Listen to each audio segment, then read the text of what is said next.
Yeah. Hey now and welcome to the campus Calvert Hall. As we welcome in the St. Mary's Saints coming up from Annapolis. I'm Booker Corrigan, joined by longtime head coach at Boys Latin, Bob Shriver. First of all, for those of you who are expecting the BL McDonough game, we went for the upgrade. Two teams that are undefeated in conference play so far. Bob, we don't get to see a lot of St. Mary's, but before we get to them, what do you like about how the league has unfolded this year? So far, there's only 3 undefeated teams in the league, which is not unusual, and we've only played 3 league dates. Gilman's only played 2, they're undefeated, and these 2 teams are both 3-0 right now. Everybody else has got at least a loss. So very typical, in my opinion, of a normal MIAA beginning. At Murderer's Row, St. Mary's is really rolling heavy right now. What do you like? You like an attackman? You like a defenseman for the Saints? Number 28, Ian Cramp, is a 3-year starter. He's kind of the heart of the offensive end. Not big of stature, but very big of heart. He's a tough kid and a very good player. At the defensive end, he'll play both close and pole, is number 40, B.J. Burlace. He also is a 3-year starter, headed to Yale. He's a terrific player, and he can influence a game in a variety of ways, whether he's playing long stick midi or long stick defensive guy, or whether he's playing around the goal. And for Calvert Hall, we've seen him a couple times this year. Offense has been the standard. Who do you like on the offensive end for the Cardinals? Well, the typicals are always going to be there, but number 3 is just a freshman, Truett Sunderland, starting on attack, and he showed tremendous poise. He doesn't try to take the game on. He lets the game come to him, and he's been very effective. And then number 45, Daniel Kelly, just a junior, but he's a 3-year starter, coming off a phenomenal game the other night against McDonough, 4 goals and 1 assist. And he's the guy who you want to pay attention to when he doesn't have the ball. It'll be a fantastic game. We're going to be back with Face Off right after this.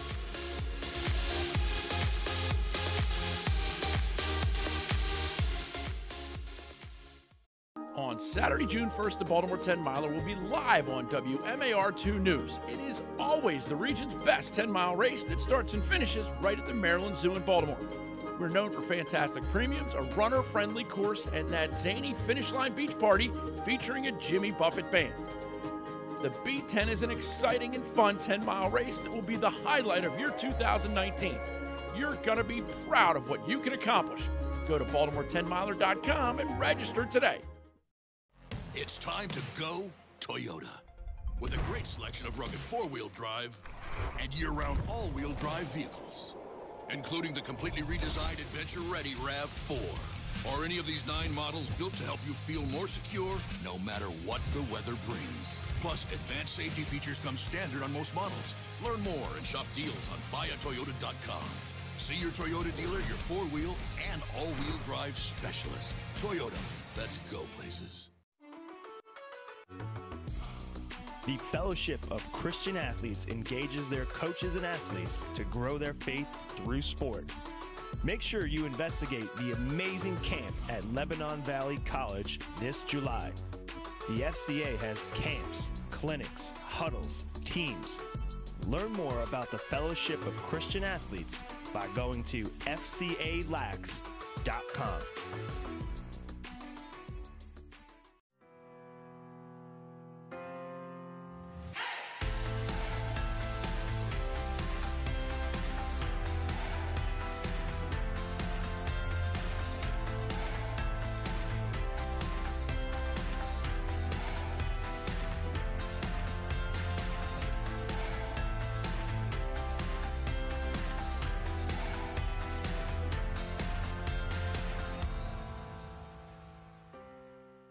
Corrigan Sports Enterprises is a full-service sports marketing and event management company.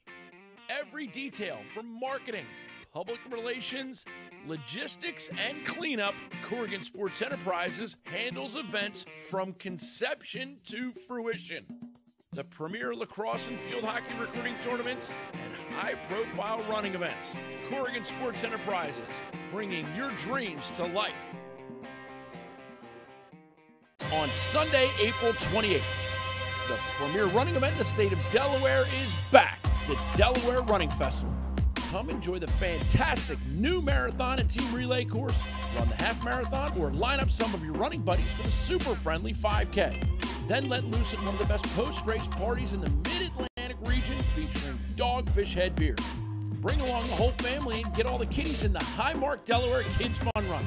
Go to DelawareMarathon.org and register today. Kelly & Associates Insurance Group and Kelly Payroll helps employers and employees save time, money, and hassle in navigating the intricacies of insurance, benefits, payroll, and workforce challenges. Kelly & Associates Insurance Group and Kelly Payroll is pleased to support CSE TV and the Game of the Week. Visit kellyway.com to put their people, technology, and services to work for you.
August Getz came from Germany, bought a chewing gum company.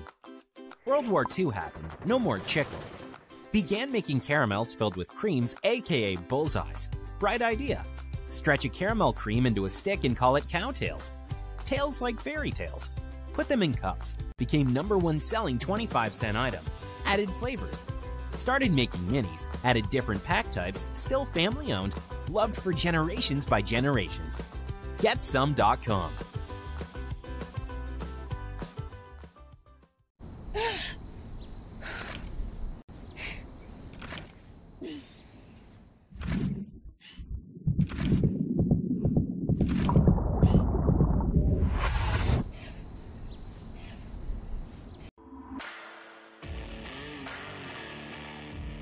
Represent for Rough Rider Nation. The Rough Riders have been on top of the game since 2007. Rough Rider alums continue to shine and won national championships at all levels.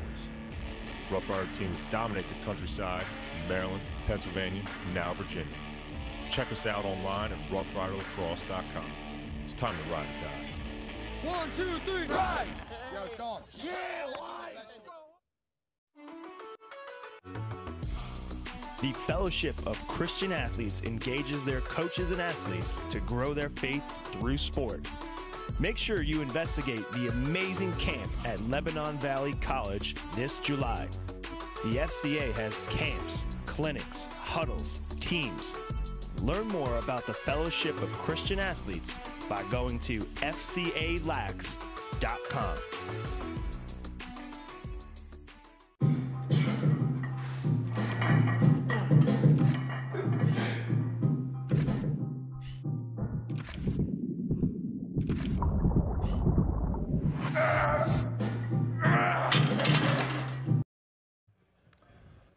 The St. Mary's Saints coming out of Annapolis up to Towson. They'll be wearing their royal blue tops, white shorts. Calvert Hall home whites with red shorts as we see our goalies shake hands. Jackson Marshall for the home team, Calvert Hall Cardinals. And for St. Mary's, Wes Schmidt, just a sophomore. Number 30, there you see him get a little stretch in. His first day of playing goalie, in my conversation with head coach Vic Lilly from St. Mary's, his first day of playing goalie was March 1st, 2018. Bob, is that a rarity for you? 13 months playing goalie and then you're facing Calvert Hall? Yes, that's a rarity. Catone facing off against Dudley. Dudley for St. Mary's takes the opening win. And we are underway in a clash of unbeaten squads. A game that the people needed to see, and we needed to bring him. Here's Ian Cramp. You highlighted him. He's headed for Johns Hopkins. He brings so much to the table. How does Calvert Hall stop him? Well, watching them warm up, Booker, the Saints were doing a lot of picking on the ball and picking off ball to try to free up some of these guys. So I don't know that my guess is that they are more not taking a man-to-man, but they're more trying to create situations with 2 or 3 guys, if that makes sense. That team offense certainly has Dominic Donahue, shares it with Scout Ripley. Now it's back to Donahue.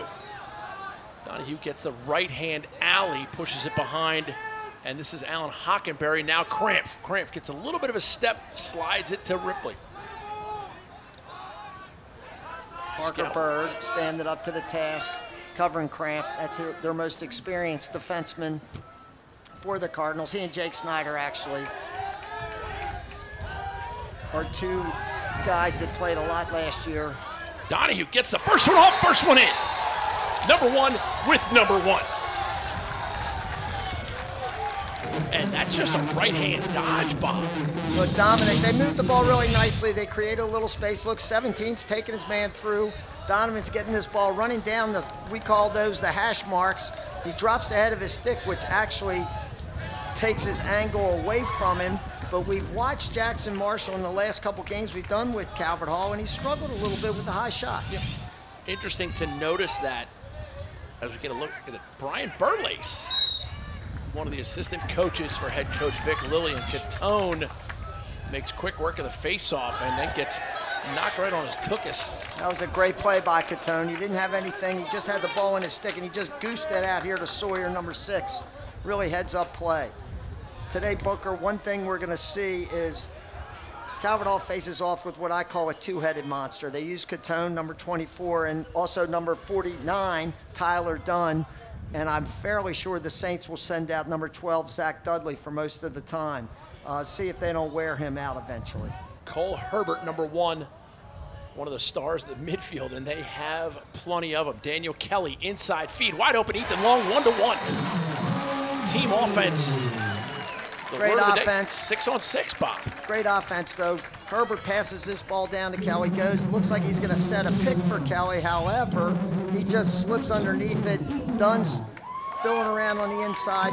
They lost him. You can't leave somebody on the inside wide open. It looked like 13 went to slide. He didn't really have to slide there. He left his man, and nobody filled underneath him. Yeah, I was about to say, our boy Ethan Long had a whole bunch of real estate right there. Third member of our broadcast crew, Dan Aburn from Inside Lacrosse, will be going down to him periodically as BJ Burlace mans the wing here on the near side with Kai Sasaki for Calvert Hall. And there's this 2-headed monster. That time that was Dunn facing off. Dudley, nice play. Burlace underneath him.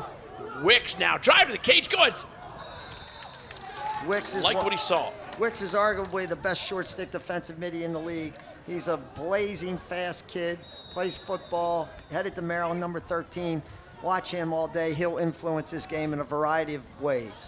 Number 13 for St. Mary's, a 3-time Under Armour underclass All-American. This is a group. They're bringing in Alan Hockenberry, who's inverting off a shorty. This is number 4 for the Saints. He's taking this shorty behind the goal. Nice save by Marshall down low. Very good save. And here's Parker Bird. Bird pushes it right up the field. Nice play. And just like that, Aiden Fritz. My little Swiss Army knife for the Calvert Hall Cardinals. Here's the Cardinals coming in with their incredible depth with a second midfield that includes the massive Connor Mitchell, who is just coming back after being injured a little bit in the preseason, and he's played terrific lacrosse in the 3 games since he's been back. Number 25, Josh Weber, rounds out the midfield with Colin Stewart, the senior for Calvert Hall. Here's Weber, 25, gets it to Stewart with a head of steam. Once his left gets it, looks to roll back, and now it's Jack Sawyer behind to Truett Sutherland, the freshman.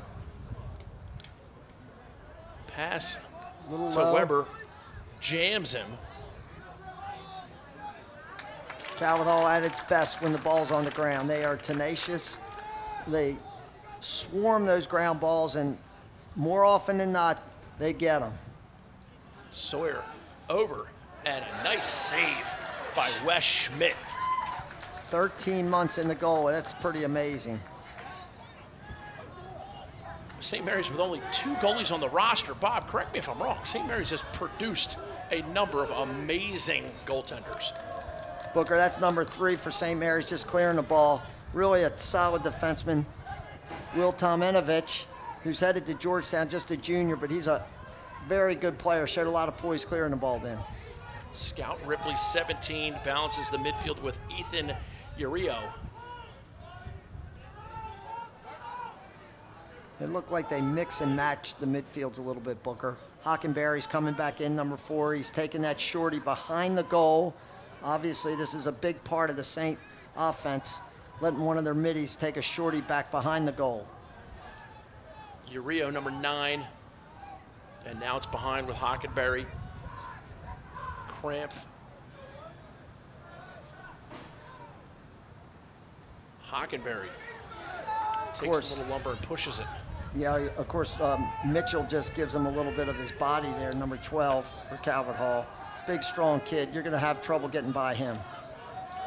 Nice inside move by Hockenberry, but as you just alluded to, then that is a shot clock violation as the clock's at the 6:41 mark. Jake Snyder gets it up the field. And let's go down to the sideline and talk with our man, Dan Aburn from Inside Lacrosse. Dan, what are you noticing? Well, obviously, Tuesday games are a little bit different in the MIAA simply because you don't have as much practice time, and that's kind of what I'm seeing so far in this one. Of both teams, just a little they're a little rusty, so to speak. So obviously, they're getting the early game jitters out so far in this one. But this should be one of the more competitive games we see all week, so I'm looking forward to this one. Cole Herbert, left-hand shot. Bit of a desk pop right there, but Truett Sunderland gets the backup. And Dan, that's some great stuff reporting because we need to know, how sharp are they from a field standpoint. Sunderland rolls back. Good defense by number 42, Cal Adley for the Saints. They have Wicks on the field now. It's interesting, he's matching up here with Ethan Long, and they're not putting him on Herbert or Mitchell. Very surprising. Sunderland gets the fake, steps in the crease, and it's going to be Saints possession. That time the Saints effectively slid to the open man. Here's Wicks. He gets rolling here. He can turn anything into a fast break. And we're going to have our first penalty of the day.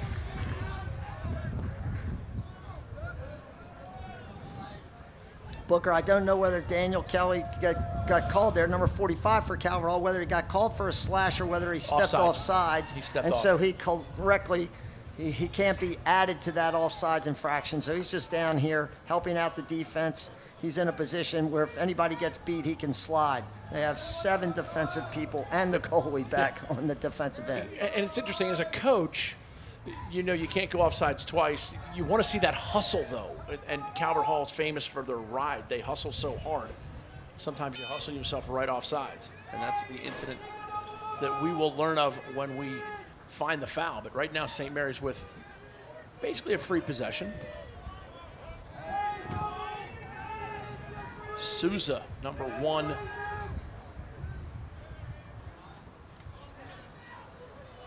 Souza across.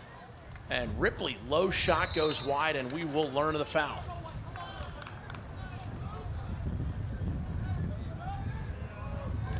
They're going to go ahead and call this as we get a good look at Scout Ripley, younger brother of King Ripley. 4:29 to go, first quarter, and we are knotted at 1 here. Calvert Hall, St. Mary's, 2 undefeated squads.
Man up for the Saints from St. Mary's, a unit Tommy Dwyer played for back in the day, a little bit before that 1996 undefeated squad that Coach Jim Moorhead had. Hockenberry, near side. This is Nielsen, number 8. Ripley shares it with Cramp, gets it back to Ripley.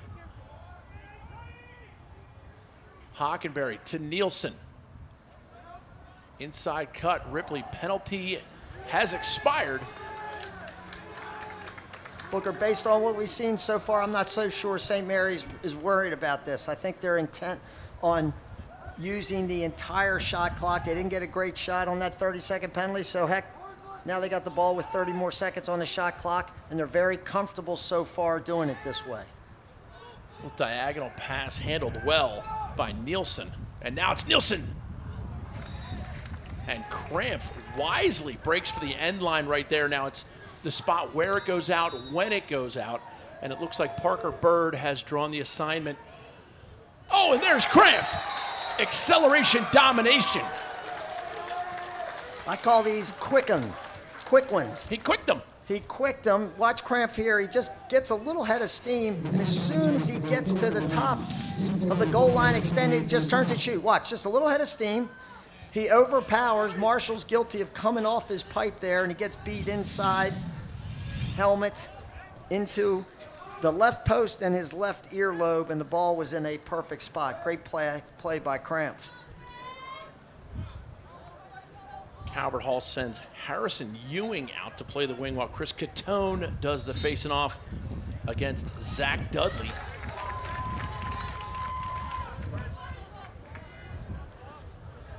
And Calvert Hall takes the victory, and Ewing will pass it off to Mitchell and hustle off so that Josh Weber can replace him. Connor Mitchell down the wing. This is Truett Sunderland, a freshman, Bob, with this roster. Speaks to his quickness. Weber, little hockey stop by Webbs, and he gets it to Daniel Kelly. Great ground ball in traffic. Booker, this is his second group, and they're using Ethan Mintzer running this time instead of Stewart, number 9. Oops. And shot bounces in, goes off of the leg of Wes Schmidt, and that is Mitchell. And Bob, we're not at deuces. Just as typical, Connor Mitchell's a big left-hander. This is just a simple left-handed bull dodge, and I think Wes just didn't pick up his stick, quite honestly. Judging from watching him react in the goal, I don't think he picked up the stick, which means that he didn't pick up the ball coming out of Connor's stick, and he was guilty of being on the wrong side of the goal. And in your time as a coach, do you teach kids to keep their stick behind their helmet in order to hide it a little bit? As we see, oh, BJ Burlace, go on and get yourself some. BJ Burlace, bringing it, slinging it, stinging it. We like to call him Maverick. He's the top gun right now, Bob. Well, BJ makes 2 phenomenal plays on this one. First off, he picks up a ground ball with his pole in traffic. And when you're coming down and you're like at 10 yards right there, slinging that big stick, we just talked about how hard it is to pick up a ball when you are hiding it behind your head. Yep. Well, this is really hard to pick up because the ball's sitting in a guy's stick and it's about 10 feet, 12 feet up in the air, and goalies aren't used to it. Catone against Dudley at the face-off dot. St. Mary's gives one up and gets one right back. Procedural violation after the whistle. So far, the face-off X has been pretty much a wash. Dudley's won about 2 or 3. Catone and Lynn have won about, and Dunn, have won about 2 or 3. So it's pretty even right now. Cole Herbert, Ethan Long, and Grant Mitchell, first midfield out for the Cardinals. Sunderland behind, guarded by Colin Burlace, just a sophomore. Long, inside, save Schmidt. Heads up play by Burlace, just dropping the ball down into the goal, letting Wes Schmidt, number 30, the left-handed keeper, pick that ball up. Here's Tominovich. effectively clearing, showing a lot of poise with the ball, the St. defenseman, Burlace, Tominovich. Impressive.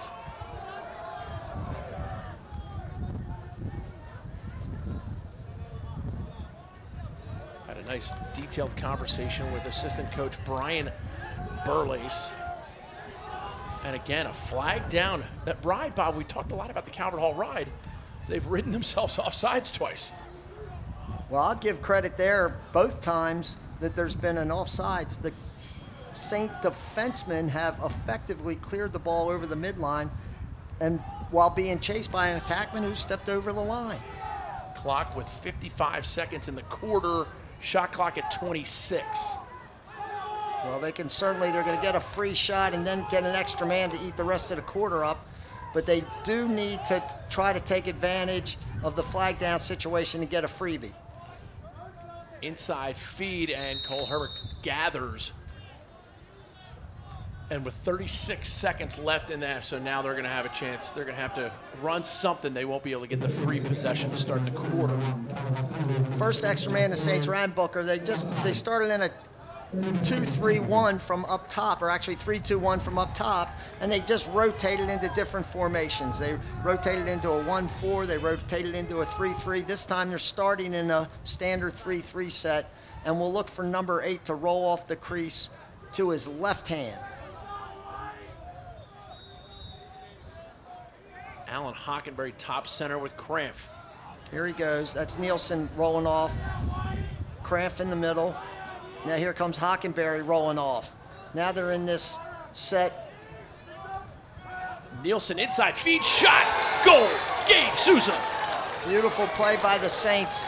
They rolled out of the 3-3 to a 3-2-1. Then they cut into a 1-4. Number 1 is the secondary cut. Watch number 1 coming in here. He's coming in behind number 28, Cramp. Calvert Hall picked up 28 Cramp, but they neglected Souza, number 1. He gets a beautiful feed, easy goal on the doorstep. And it's just a matter of him cutting through sticks as opposed to bodies. Great play design. Violation by St. Mary's. And Harrison Ewing, again, doing a nice job on those wings. 14 seconds. Mitchell's going to take this ball hard to the goal and try to create something. He's a moose. The Moose almost gets his way, and then Daniel Kelly gathers it, and now we are going to have a foul after the shot. The younger Burlace, number 20, Colin, just a sophomore, is guilty with a late hit here. Calvert Hall hold this ball and take it into the second quarter up a man. This is going to be full time, guys.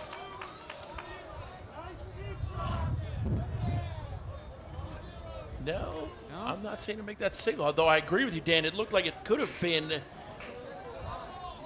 And with 3 seconds left, Bob, you are exactly right. They're going to hold for possession here. Oh, there they go. They changed it, Dan. You were on the money. Dan Aburn from Inside Lacrosse, flexing his lacrosse knowledge. And that'll do it for the first quarter. St. Mary's makes the road trip up from Annapolis, and they are proving that they are undefeated for all the right reasons. 4-2 Saints will be back for the second quarter. It's time to go Toyota with the best resale value of any brand, again for the 3rd year in a row. Because when it comes to holding value, nobody does it better than Toyota. In fact, Toyota has 3 of the top 10 ranked by KBB.com for 2019, including Tacoma at number 1. So whether you're searching for America's favorite car, SUV, or adventure-ready truck, this is where you want to shop. Go reliable, go Toyota, and let's go places.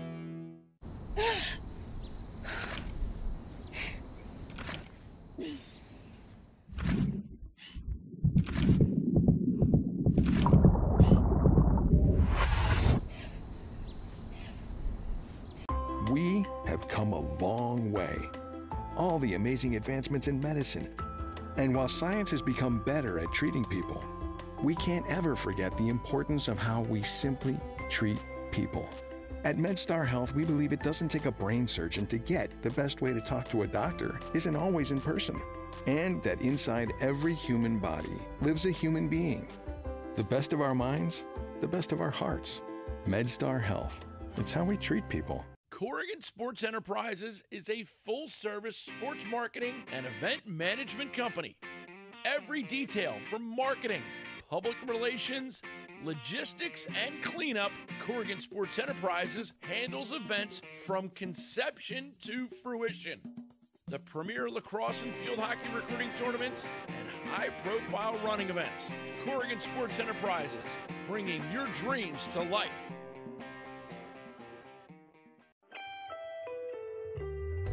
Kelly & Associates Insurance Group and Kelly Payroll helps employers and employees save time, money, and hassle in navigating the intricacies of insurance, benefits, payroll, and workforce challenges. Kelly & Associates Insurance Group and Kelly Payroll is pleased to support CSE TV and the Game of the Week. Visit kellyway.com to put their people, technology, and services to work for you.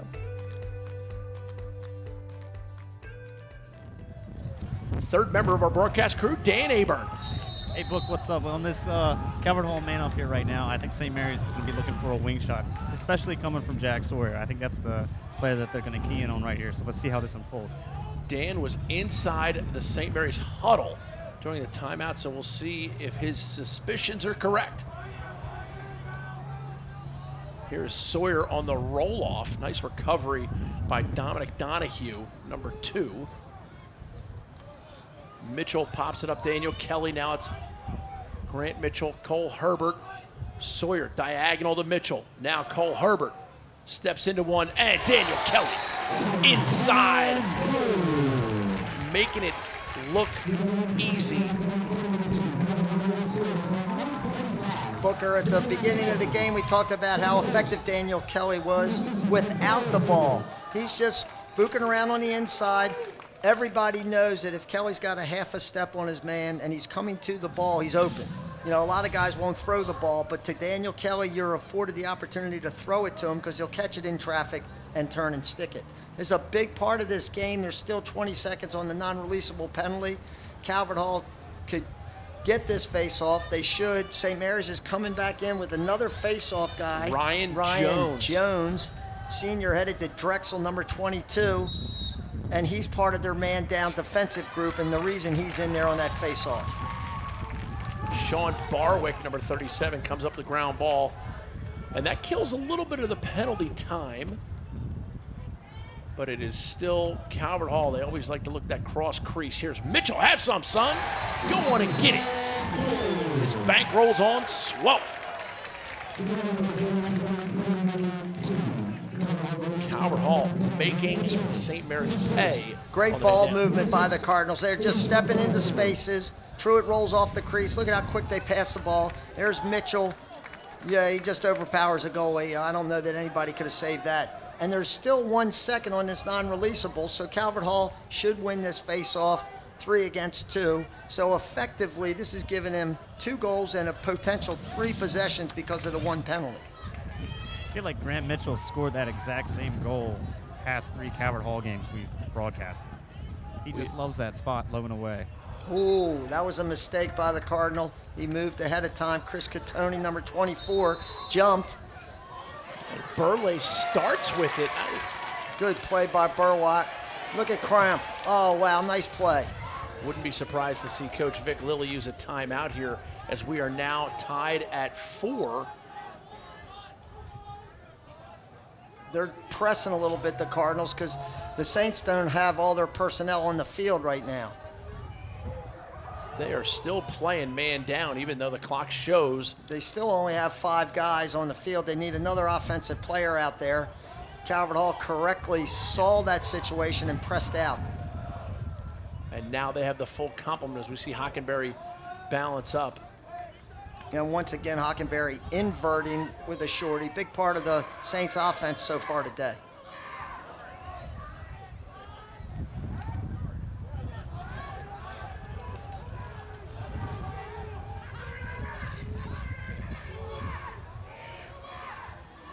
Here's Hockenberry driving right side. Ripley gets a little step. Shot just wide.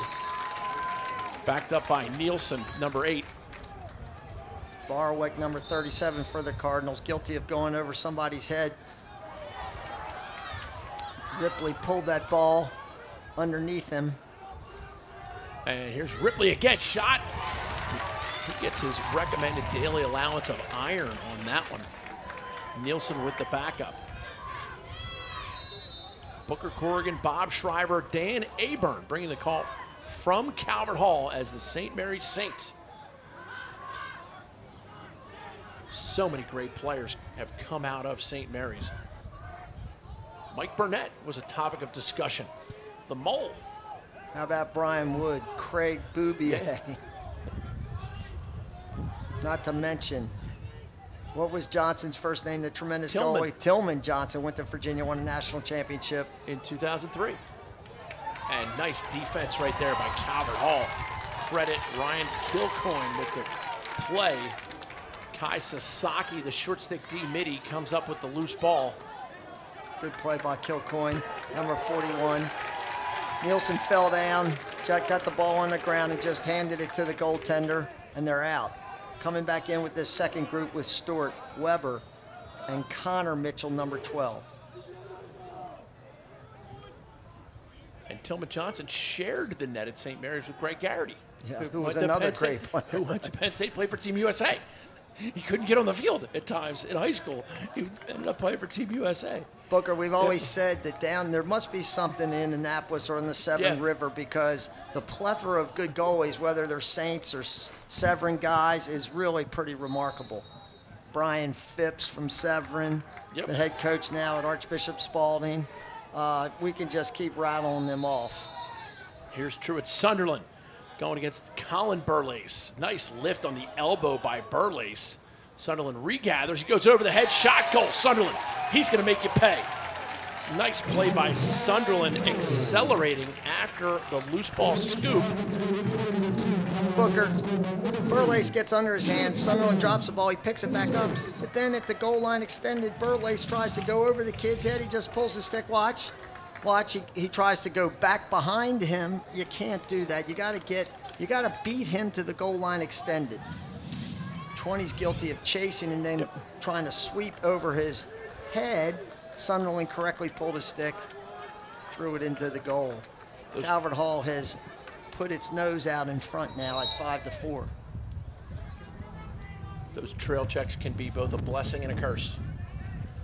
And they happen to be a curse right there as we get a ground ball scrum. BJ Burlace comes up with it. He already has a goal here today.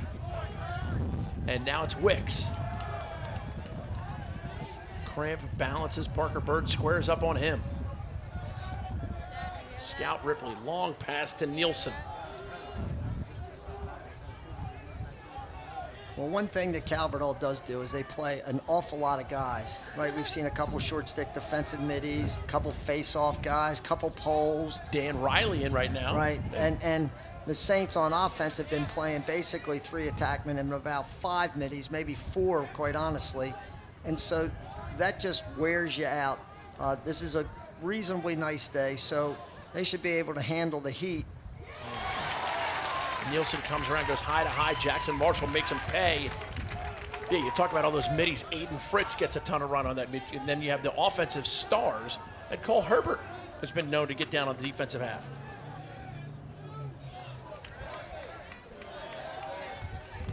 BJ Burlace stalking, and I tell you, not a terrible play by Harrison Ewing to put on the brakes. And Burlace runs over the back of him. This will give Calvert Hall the man advantage as we take a look at number 18, Gavin Ridgway, headed for York College.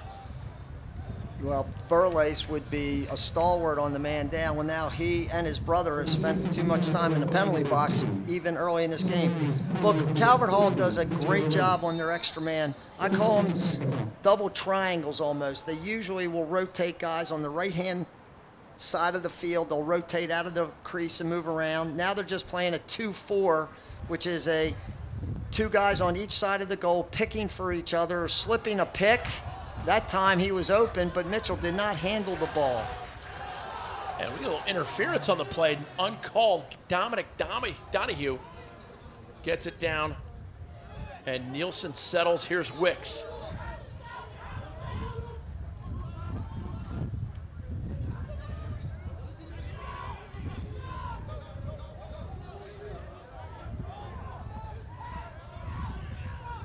Gabe Souza against Aiden Fritz.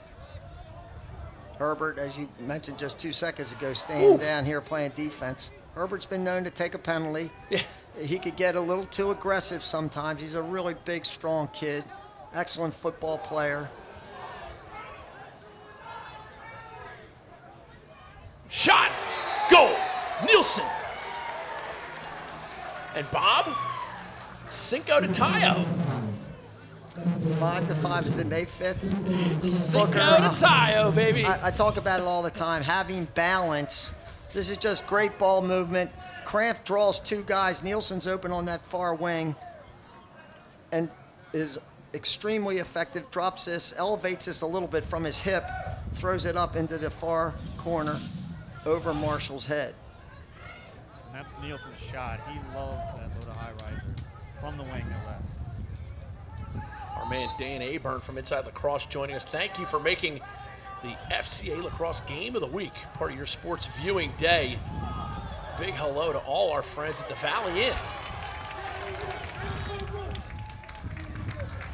Capital Office Solutions bringing the second quarter. And Truett Sunderland with 5:20 left here. Second quarter.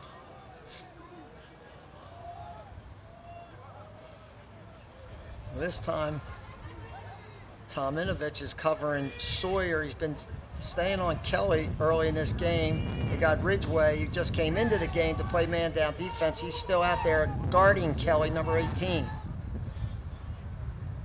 And this is the face-off man for the Saints, stuck on the field. Most of these guys do not. Oh, I apologize. That's Alex Wicks. That is number 13. Oh, what a shot, what a goal. Josh Weber. Are you feeling it, Evil? You got a gun in your waist. Please don't shoot up the place. Right on this hash mark. Weber's got incredible speed. Just a little simple fake left, went right, running right down the hash mark Booker. And this time, I think he might have gotten screened. Wes Schmidt, one of his defenders, ran right in front of his face right as Weber released that ball, and he might have had a little trouble picking it up before it got to the back of the net, of course.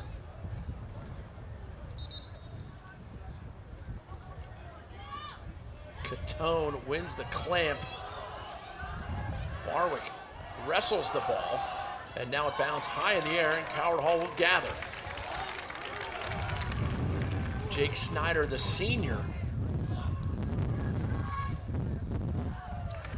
And Kai Sasaki. A little hesitation move. Burley's chasing. And now Cole Herbert with a head of steam. Opts to pull it out. And he will share it with Mitchell. Booker, number 9, Justin Mincer, rotates a little bit with number 22, Ethan Long, on this midfield. And Mincer's looks like he's more comfortable with the ball behind the goal, and he tends to invert against a shorty. Mitchell, diagonal pass. That is a beautiful pass, leading to a great catch and a nifty little underhand scooper for Sunderland. That's a heck of a pass. Well, this ball goes through 1, 2, really 3 sticks. A great catch by Sunderland down there on that goal line extended. All he does is step forward. Number 20, the younger Colin Burlace, just misplayed that because he missed the ball as it went past his head and then was late to recover. St. Mary's wants to take a timeout, and we will step away as well. 3:49 in the half, 7-5 Cardinals in the FCA Lacrosse Game of the Week. On Saturday, June 1st, the Baltimore 10-miler will be live on WMAR2 News. It is always the region's best 10-mile race that starts and finishes right at the Maryland Zoo in Baltimore. We're known for fantastic premiums, a runner-friendly course, and that zany finish line beach party featuring a Jimmy Buffett band. The B10 is an exciting and fun 10-mile race that will be the highlight of your 2019. You're going to be proud of what you can accomplish. Go to BaltimoreTenMiler.com and register today.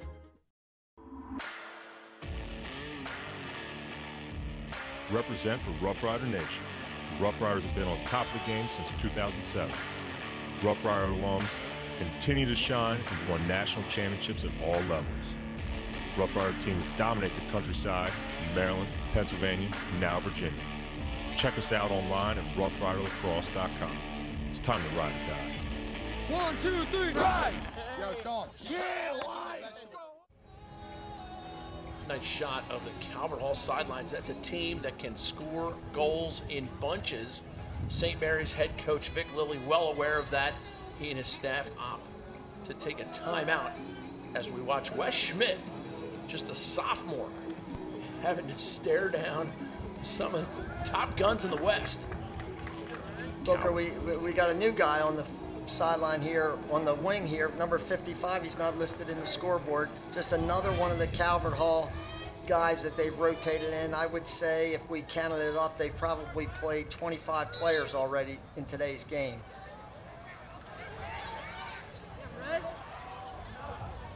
Burlace comes up with it and gets it quickly down the wing, and now it's back to Burlace.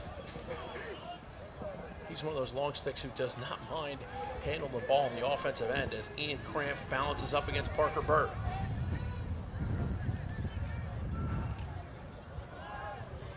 Parker Bird bound for Carolina, Cramp bound for Johns Hopkins. They'll play each other. That's been a traditional game every year. Here's Ripley, number 17 for Cramp. Cramp gets a pick from Hockenberry. Inside feed, and now the ball's bounce around. Mine. I feel like I'm watching Finding Nemo. That's interesting, no call on that. It sure looked like a push. Called it against the Saints. Somebody got pushed over there. Obviously, it was a St. Mary's guy pushing a Cardinal. Coach Kelly does have a timeout. He hadn't used one yet. And you can see Coach Kelly running at the ref. Bob, it's like you've coached this game before. My man Bob Shriver has successfully done it for years. 7-5 Calvert Hall.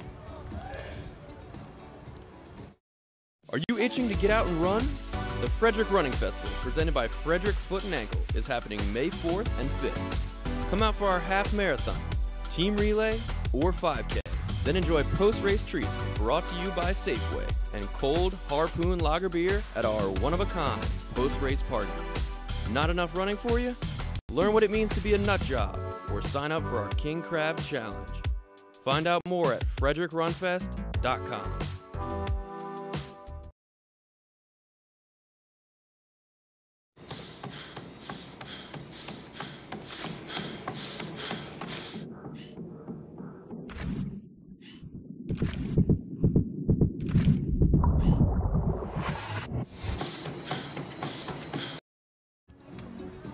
Still first half action as we see Coach Kelly get some instruction. There's St. Mary's huddle. Coach Brian Burlace in the visor. Their defensive unit will be called upon to make some stops right here. Bob, we've seen Calvert Hall a couple of times, and it seems like they have this ability to go on 3- and 4-goal runs in a blink of an eye. Product of they play very, very fast. They're good on the ground. They ride hard, which, you know, you can score really quickly when you ride hard. You know, somebody makes a check and all of a sudden the ball's on the ground and you're one-on-one with the goalie. They're effective facing off. They got good poles. You know, they're obviously just talented everywhere on the field. After that timeout, Coach Kelly comes back in with his first midfield. Herbert, Mitchell, and Long is back in. Oh, Mitchell. 15-yarder. Schmidt just kind of wrestled it a little bit. But it starts with Cole Herbert driving hard to the cage. And Calvert Hall extends it to 3. Mitchell stepped into the middle. It looked like the Saints were playing. No, they weren't playing a little zone. They got caught. Number 40, Burlace, and number 13, Wicks weren't sure who was going to go to that ball. Mitchell just stepped down from 15 yards and shot it where he shot the first one. And in Wes Schmidt's defense, Booker, I think that he got screened again. Burley's really covered up Mitchell's stick a little bit, and I don't think he picked the ball up.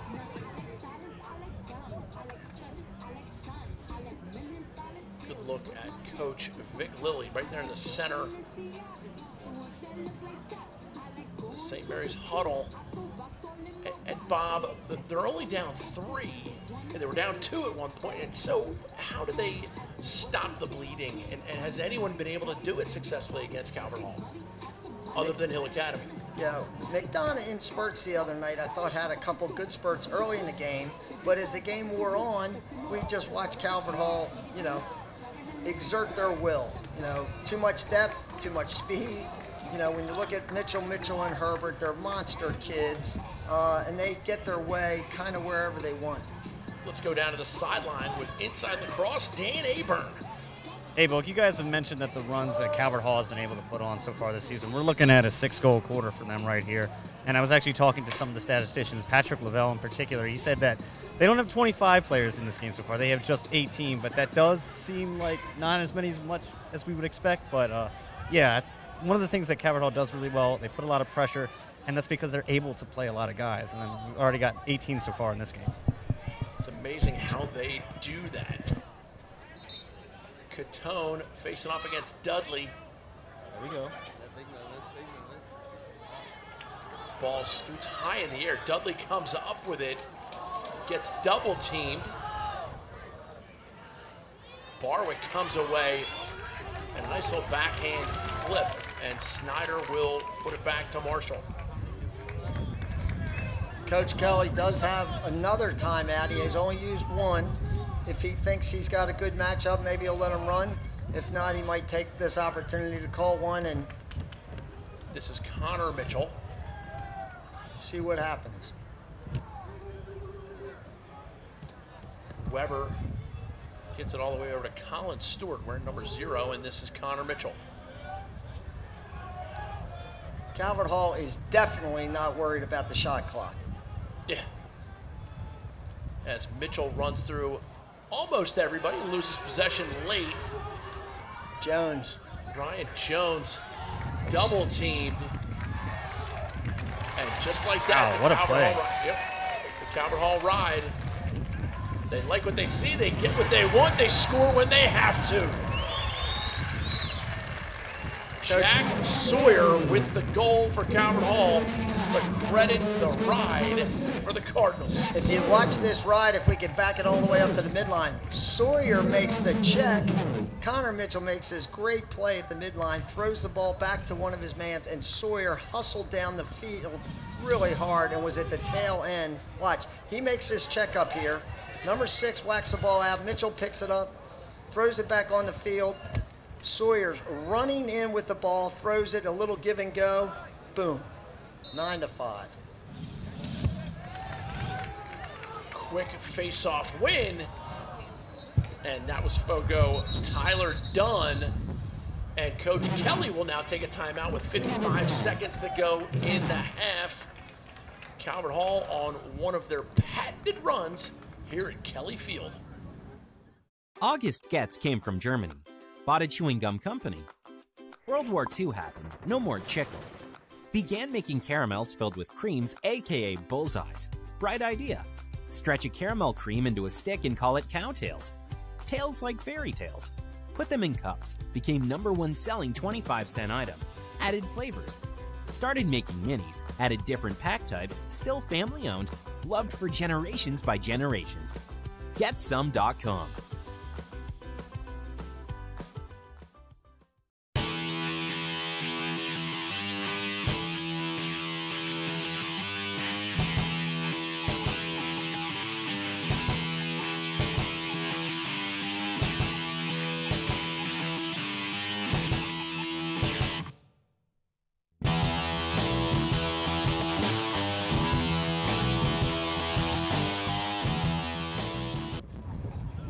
Less than 1 minute remaining here in the half. Calvert Hall extending their lead. That sideline crew and, of course, manager Scotty Dirt McShane. One of the leaders there, number 7, Ryan Vermillion, a senior for Calvert Hall. I tell you, we were going through some of the great players that have played for Calvert Hall. Or, I'm sorry, St. Mary's. Calvert Hall's produced some unbelievable players. True at Sunderland. Stop and go shot goes wide. Thank you so much to Kelly and Associates for making the game of the week possible year after year. FCA Lacrosse Game of the Week, Booker Corrigan, Bob Shriver, and Dan Aburn bringing it to you. Saucy Jack Sawyer, nice slide defensively, but then they lose track of him, and Schmidt wrestles that one off. Cole Herbert with the back up on the far side. Coach Corrigan, right now, the Saints are spinning a little bit. You know, they're trying to make some plays. Calvert Hall moves the ball effectively when you slide. You got to recover very quickly. There's two guys going to the same player. You don't want to leave Daniel Kelly open like that, number 45. He missed the goal. 13 seconds. And now they're going to restart it. Sunderland gets it to Sawyer. Sawyer with 10 seconds to go. Guarded by Tominovic. Rolls back. Inside feed goes awry, and with 1 second left, that will do it. We'll have Dan Aburn chatting with Coach Kelly to learn his points. It has been an interesting half in the ebb and flow in the first quarter, and then the distancing of themselves by Calvert Hall in the second quarter. Like Dan said, they rolled off a lot of goals in the second quarter. Let's throw it down to the sideline. Dan Aburn's got Coach Brian Kelly of Calvert Hall. Down on the field here with Coach Kelly. Coach, you guys trailed at the end of the first quarter. You come out in the second, you score 7 goals. What do you think was the difference there? I just think we played a little harder and played with more intensity. They kind of took it to us, and I challenged the guys at the quarter, like, we got to play. You can't just go through the motions, and they're just such a great team. You got to compete, and they took it to us, and they're still going to battle again, so we got a lot of time left. And once again, it seems like you're getting a lot of contributions from both midfields. How do you feel like they're playing? They're both playing well. When we play with pace and we share the ball, we're good. When we don't, we're not very good. Coach, thank you for your time. Dan Aburn getting that inside knowledge. Coach Kelly admitting they're able to go on runs. They certainly have to find a way to wrestle off what is sure to be a great second half by the St. Mary's Saints. 9-5 Calvert Hall. Halftime rolls on when we return to Kelly Field on the campus of Calvert Hall.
Halftime here on the FCA Lacrosse Game of the Week.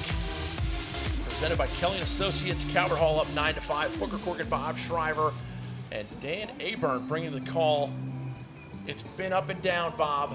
And as I like to always say, just like the rug ties the room together, halftime highlights and stats tie the game together. Let's look at some of those first half highlights, Bob. Saints got off to a good start really quickly there. Dominic Donovan with a nice sidearm shot from the hash marks, put them up 1-0. Daniel Kelly inside to Ethan Long. He had about an hour and a half to catch that ball, turn, and shoot. Not a fair fight. Mitchell uncorks one. Wes Schmidt with a nice save. And St. Mary's was right in this game. They're about to score again. Cramp from behind. He quicked them, as we like to say. Shot that ball inside the goalie's helmet. And now we get a loose ball pickup by Burleys to put them up 3-2. They're about to score again, Booker. This is an extra man, notch number one, cutting in effectively. They go up 4-2, and then they make a big mistake. They have a 1 minute non-releasable. Calvert Hall gets this goal by Mitchell. Over to Herbert. Herbert throwing the ball inside to Daniel Kelly, 4-3. The penalty is still on because it was an unreleasable. This is an extra man right after that. Really great ball movement by the Cardinals. Here's Mitchell stepping down for the tie the game at 4. And he placed that ball in the low corner. And this got it rolling here for the Cardinals. Truett Sunderland just runs by the younger Burleys, who went over his head mistakenly at the goal line extended. He just pulled his stick. Saints answer back. Nielsen, sidearm ripped from the corner over there. Tied it at 5. And now the Cardinals just get rolling here to score 4 in a row. Weber, great feet, great speed. He just stepped to his left and stepped down right-handed. Here's Mitchell again, throwing the ball through 3 sticks down to Sunderland on the goal line extended. 2-goal lead. Herbert to Mitchell, goal. From distance. From distance, I think. From downtown. And then look at this ride. Great ride by Mitchell. He picks up the ball, throws it back inbounds to Sunderland. Now Sunderland and Dan Kelly just run a little give and go. Beautiful play for their 9th goal. And they pull ahead at the turn, 9-5. Jack Sawyer with a couple nice plays. Let's look at the stats. Calvert Hall, again, assisted goals all day. Wow. Pretty even on the face-offs. Turnovers are even. Ground balls are even. Calvert Hall with 5 assists, showing the ability to share the lacrosse ball. And as Coach Kelly said at halftime, if you all were listening, he claimed when we play together and share the lacrosse ball, we can really play lacrosse. But when we start getting a little selfish, well, so far, I think showing that they do like to share the ball. Speaking of shellfish, I might head to the Valley Inn and get a couple oysters afterwards. We're going to roll to a quick break, reminding everyone to start the 3rd quarter. I'll have Frank Kelly in the booth with me. That's going to be a treat. A guy who coached at Calvert Hall back in the day in the early 1900s. Are you itching to get out and run?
Nice shot of the St. Mary's huddle as they get ready to break halftime.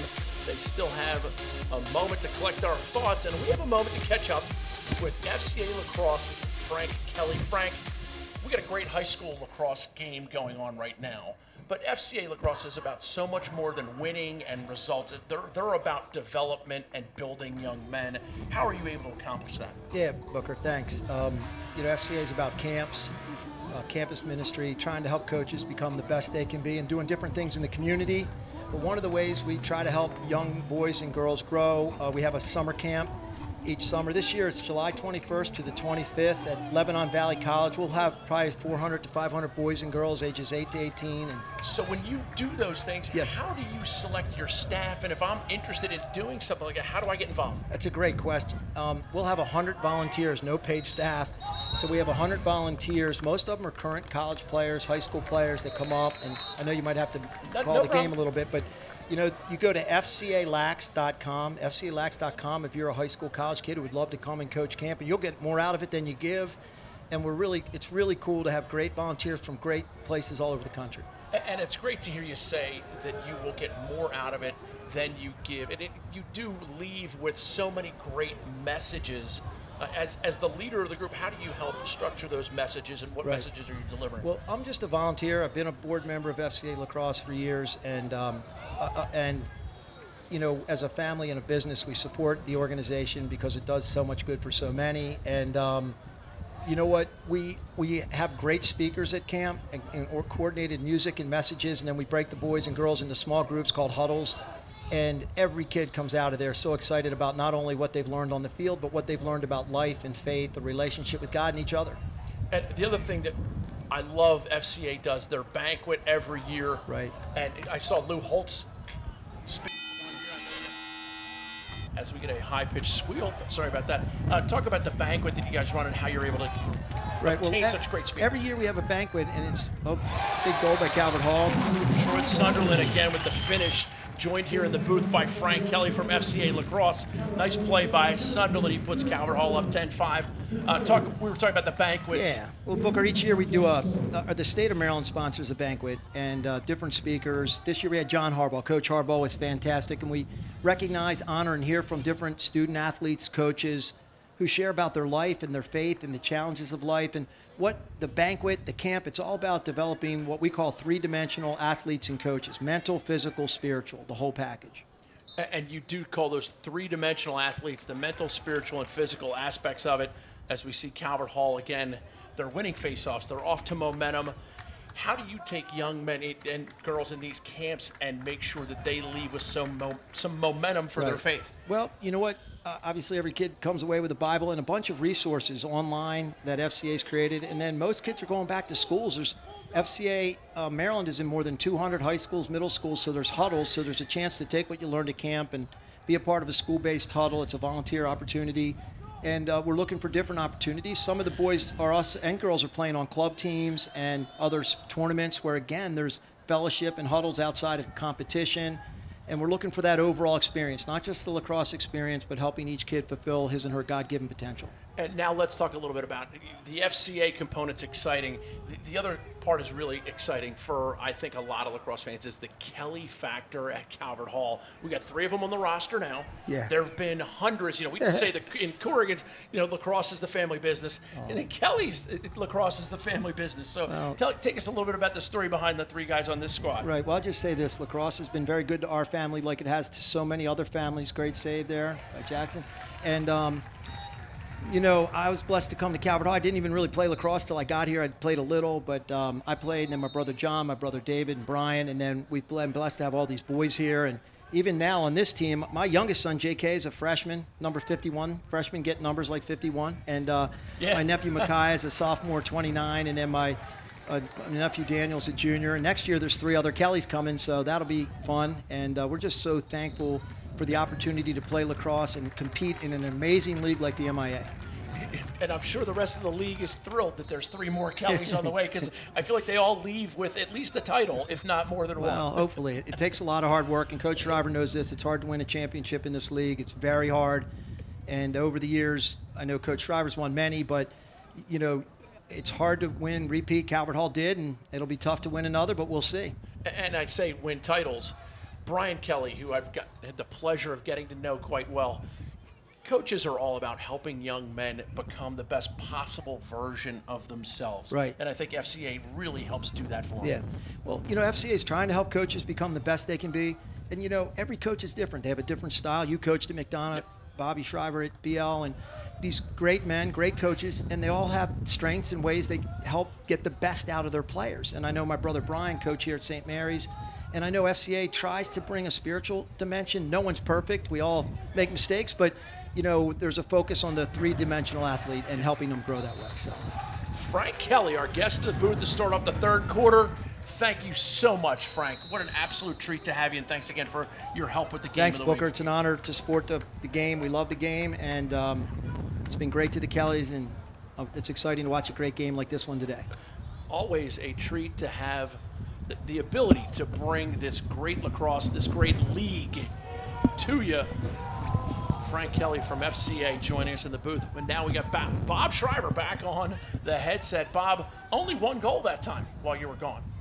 Just one. Normally it's sloppy 2 or 3. Play by both teams, quite honestly, to start this third quarter. Here's Burlace. Calvert Hall scored that goal as the shot clock was winding down, and then Daniel Kelly from one of his favorite spots where he's standing out at about 6-7 yards off the goal line extended, just drops his stick, Booker. Daniel Kelly, and absolutely nasty. Poor Wes Schmidt seeing a little bit of everything from the Cardinals today. Nice play by Daniel. He just steps down the field, and the defenseman's a little bit guilty of honoring that step down, and then he stepped back up the field with his hands free. Ball's in the back of the net for number 45. Just another Kelly. You were talking to Frank about the Kelly family. So many of Frank himself, of course, went to Cornell, but many of the Kellys after his younger brother Brian went to Carolina have all followed suit and have gone to Carolina. We might have a contest for our Twitter followers. How many Kellys can you name? I had Frank Jr. Frankie. Don't forget Steven. Well, Bones is older, Don't younger. Forget Jacob, Timmy. Timmy Kelly, Johnny Kelly. Love seeing Jono at the games now with Micah back on the squad. There's so many of them. People say lacrosse is the Corrigan family business. I think the Kellys might have a monopoly on it. It has been a luxury to watch a great bunch of young men come through Calvert Hall. Here's Ian Cramp for St. Mary's as they now face a 6-goal deficit. Not impossible. Gabe Souza, number 1, gets it over to Ripley.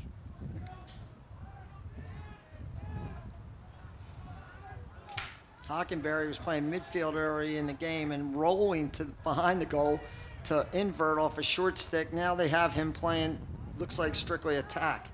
Nielsen gets it behind to Cramp. Cramp gets a little bit of a step. And now you see that hustle, and they're going to give it to Calvert Hall. Great hustle by Kilcoyne, number 41. Defenseman, just a junior, first year starting. Big kid.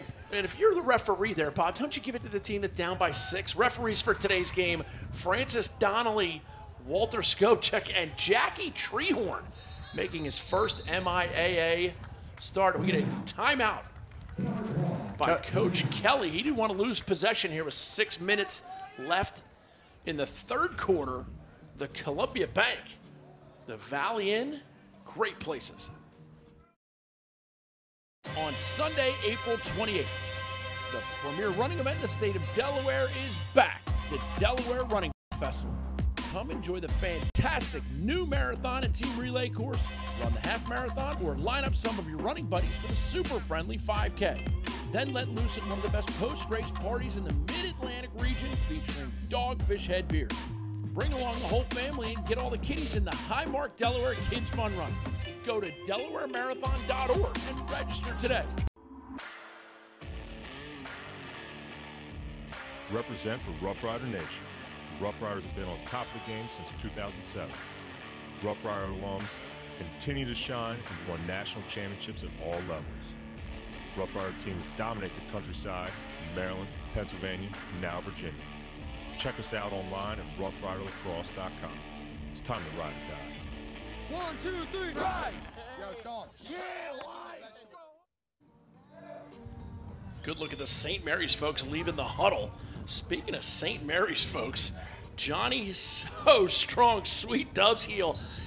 Great St. Mary's along played back on those teams with Tommy Dwyer as we see Calvert Hall and a promo for our next game Tuesday, April 16th. Gilman at St. Paul's. That'll be a fantastic matchup. Two teams who kind of burst onto the scene this year, Bob. So far, as we said at the outset of this game, it's early yet. You know, in our pregame talked about the unbelievable depth. Here's one of these teams is leaving here with a loss. Obviously, the other's going to leave undefeated. These were only 2 of the 3 teams that are undefeated. After this game, there will only be 2 left. Gilman had been undefeated, is undefeated as well. It looks like Calvert Hall is going to be the one to emerge out of this game, but they put 48 minutes on the clock for a reason, Booker. Mitchell again tries that diagonal pass. Last time it was Sunderland. This time it's Sawyer. St. Mary's comes away with it. Here's B.J. Burlace. After the ground ball pickup by Tominovich and Colin Burlace. Wicks comes away with it. Gets a little lumber. Not thrilled with it. Daniel Kelly rides hard, and when he's riding, he also checks hard. That time he just checked down at the guy's stick, and it kind of missed his stick, went right across his stomach. Wicks is a little sore. His midsection. Midsection. As we say on air. Nielsen gets it up top to Gabe Souza. Now it's back with number 1, Souza. Left wing, Nielsen, now Hockenberry. Ian Cramp. And St. Mary's wants to set up their offense. This is how they scored the first goal of the game. There's Hockenberry. He is inverted. He is actually, I apologize, Booker, but he is playing midfield, and they have him behind the goal with the short stick covering him. Oh, great move to get by the defender, and now a loose ball. Inside feed, shot. What a save, Jackson Marshall. Hockenberry collects. Ripley shot goes wide, and that is going to stay here. When that ball went out of bounds, referee determined that Hockenberry was closer to it. 41 looked like he chased it, but remember, the ball had already gone out of bounds. Yep, it's not when they blow the whistle. It's when the ball crosses the line. We're going to get a reset of the 80-second shot clock. Saints with a couple good chances there. Marshall with one nice save, and one of the others that didn't go in, the Saints were guilty of dropping their stick around the goal and ruined what angle they did have on the goal. And ball was tipped, and it's going to be Ripley who puts it in play. Here's Nielsen back to Ripley. Barwick on him. And now Calvert Hall does have Cole Herbert and Mitchell in a couple short stick offensive guys.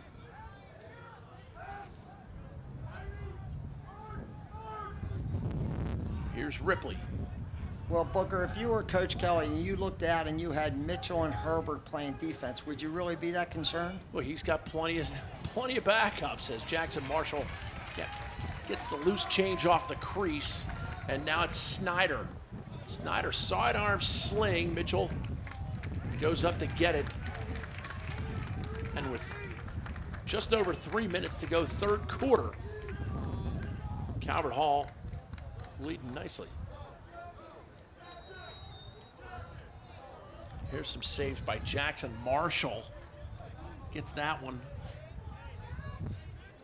Huge thank you to our folks in the truck and Invicta, and a great opportunity for me to thank all our brave servicemen and women of our armed forces, reminding you freedom's not free. Thank you for having more courage than I do.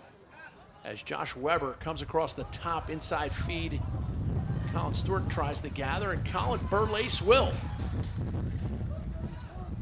He has a man open all the way on the far side who's sprinting for the box. And Calvert Hall puts it on the carpet. But the Saints come away with it. Ryan Jones, number 22 for the Saints.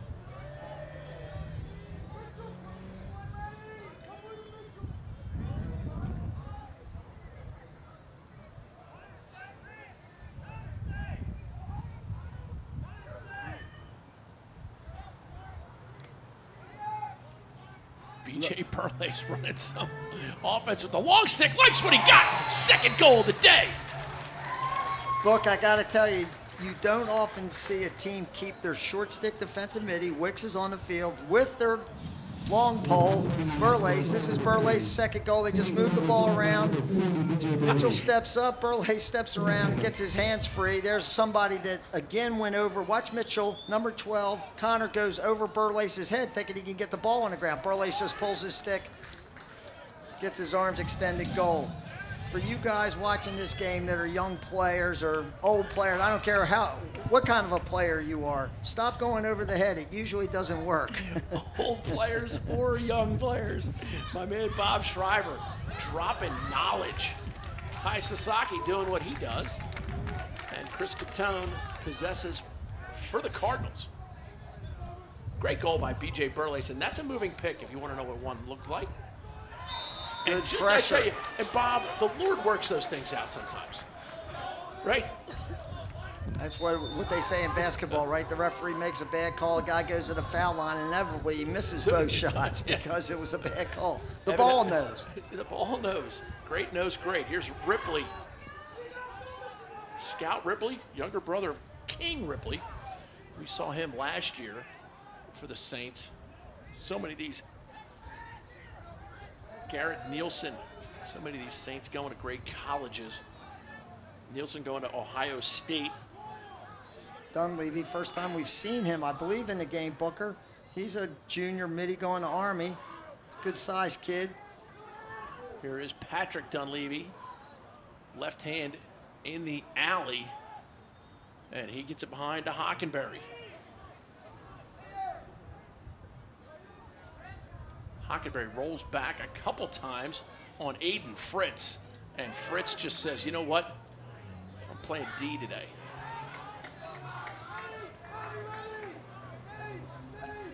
Nielsen back to Hockenberry. Calvert Hall defense, like drawing a line in the sand. Across this line, you do not. Errant pass that will not make it out of bounds. But the shot clock's down to 2. Inside feed shot. And they're going to say no shot, although it was a save by Marshall. Great save by him with the foot, so we don't have to. That would have been a headache to try and sort out. Lilly, the crease man, when you get in on top of the goalie, Booker, number 14, Nick Lilly, son of head coach of St. Mary's, Vic Lilly. And we got a penalty right at the end of the quarter. B.J. Burlace is guilty of hacking down here on the leg of Kai. Calvert Hall huddle. Sasaki. It'll be Calvert Hall man up when we return for the fourth quarter on the FCA Lacrosse Game of the Week.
Calvert Hall man up to start the fourth quarter. Bob, what'd you notice about the third? Third quarter was a wash. Each team scored a goal. This is 2 fake flips. They've tried this before. This is their third extra man, cutting into a little bit of a 1-4, actually a wide 2-2-2. Nice play by number 24, knocking that ball down. Charlie Acton for the Saints. Calvert Hall gets possession back. I think Calvert Hall will settle down and run into their regular man-up offense, which is this rotation. Watch, Sunderland's going to roll off the crease. And he Great diagonal pass outside. We call that a mom goal in tribute to all the great moms who did so much for every lacrosse player. Driving to practice, picking up, washing equipment. Of course, you young men watching this game, if you know how to work a cell phone, you should know how to work a clothes washer and a dishwasher and get the dishes out of the sink. St. Mary's defense has really handled the ball extremely well all game. Calvert Hall is a tenacious riding team. Their defenders, Tomenovich, Burlace, BJ Burlace, number 40, when he gets the ball. Ridgway did a nice job bringing the ball over the midline under duress. Colin Burlace. They handled the ball extremely well while being chased. Let's go down to the sideline and hear from my man Dan Aburn. What are you learning, Dan?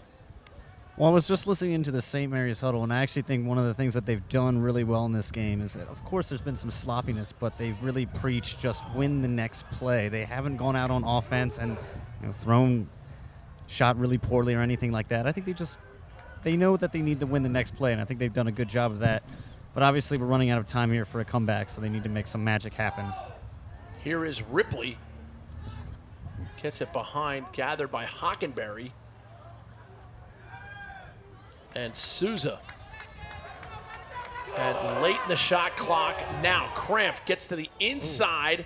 Bounce pass goes awry, and that will be another shot clock violation by the Saints. And is that a tribute to the Calvert Hall defense, Bob? No, St. Mary's offensively, most of this game has been very content on trying to eat up a little bit of the shot clock.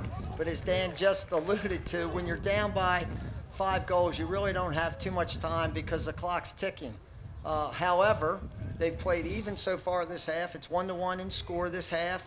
I like the St. Mary's staff talking about win the next play. Don't worry about the one before. You can't score 5 goals at once. Win the next play and see if you can't chip away at this 5-goal lead.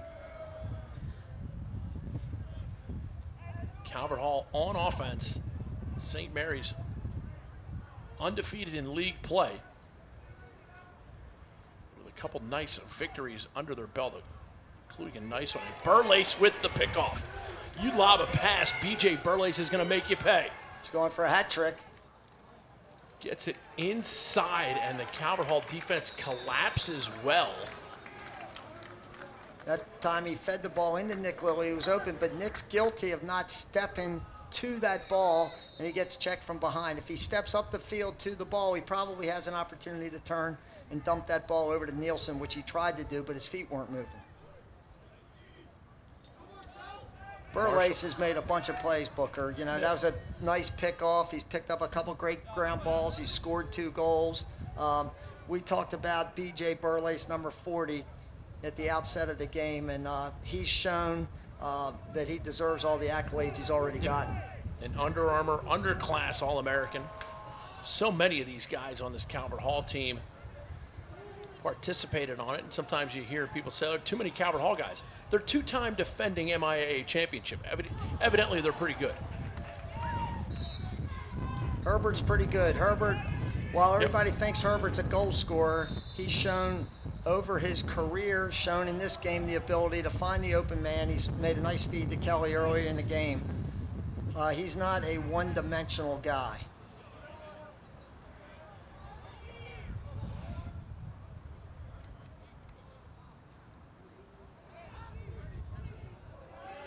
Here is number 1 Cole Herbert up top to Mitchell. Grant Mitchell, number 10 for Calvert Hall. Gets a pick from Long, goes the other way. Now it's Daniel Kelly, the sniper, and a nice play by number 3, Tomenovich. He's headed to Georgetown. He's a 2-time Under Armour underclass All-Star. BJ Burlace. Speaking of Georgetown, Booker, headed to Ridley Field tonight to watch Georgetown take on the Loyola Greyhounds at 7 p.m. And your son, David Shriver, an assistant coach for Georgetown. I really like St. Mary's team. I think just very subtly, Booker, Wes Schmidt is showing a little bit of his inexperience. Hadn't had a great game in a goal. He's played well, but hadn't had a great game. And to beat Calvert Hall, I think any goaltender in this league is just going to have to be great because they're going to get their chances. Ian Cramp with the ride steal. Great handle by Jones. Great hustle by number 44 for the Cardinals. Great hustle by Jake Snyder, one of their veterans, captain of the team. Calvert Hall really does play with a lot of pride. Well, we've said it for years, Booker. Hate to keep belaying the same points. Calvert Hall is typically at their best when there's a scramble. Loose balls, running down, chasing some guy from the behind. They show a great deal of determination, as you just alluded to. And it's part of the culture that they've developed, especially here in the last couple of years. Yep, it goes right back to, you know, the Timmy Kelly, the Patrick Kelly. You know, he played games with stitches in his lip.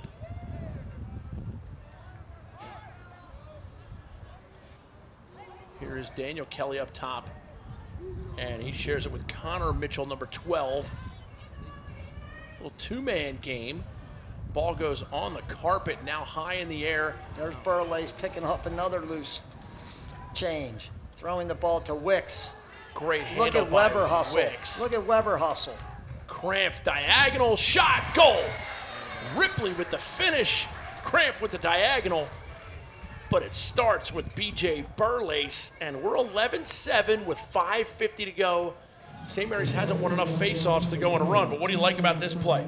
Tremendous play. Wicks handled that pressure from Weber from behind, throws the ball over to Cramp. Look at Cramp.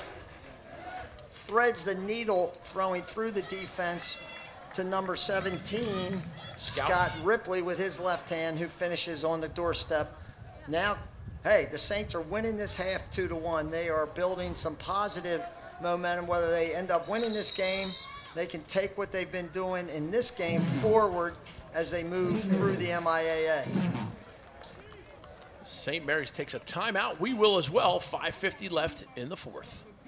August Getz came from Germany. Bought a chewing gum company. World War II happened. No more chicle. Began making caramels filled with creams, aka bullseyes. Bright idea. Stretch a caramel cream into a stick and call it cowtails. Tails like fairy tales. Put them in cups. Became #1 selling 25-cent item. Added flavors. Started making minis. Added different pack types. Still family owned. Loved for generations by generations. GetSome.com.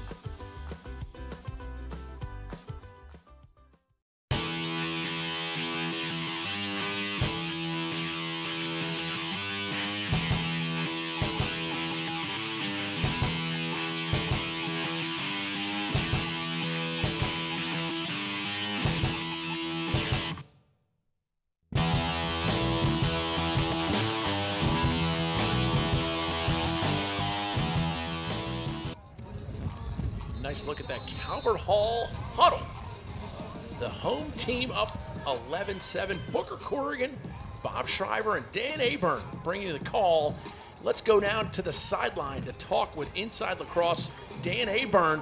What are you learning, Dan? Yeah, Burke, I just listened in on the St. Mary's huddle, and obviously the game situation now with the way St. Mary's is playing at the face-off X, they know that if Calvert Hall's got to get the ball here, that they're going to have to press out a little bit and be a little bit more aggressive on defense. Calvert Hall, St. Mary's wants to keep the pressure on, so they've rolled 2 poles up at this face-off X. They've got B.J. Burlace and Talminovich, number 3 on the far side.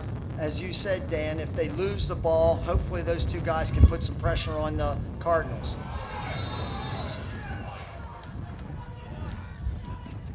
B.J. Burlace starts with it, and the man wasn't 5 yards away, and he pressured the ball. It's an interesting no call right there.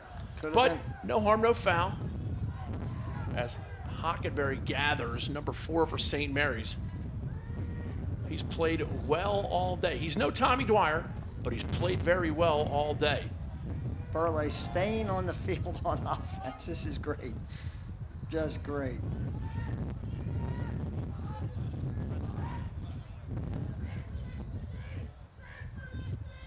And Wicks also staying on the field. And he draws the penalty. foul, gets it up top. Here's Burlace, rolls back. He's had success shooting the ball. He's 2 for 2.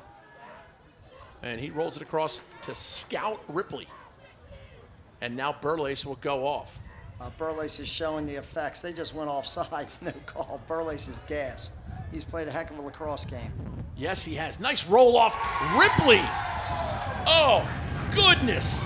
Got that Bob Barker suit game in Plinko with my style. Money.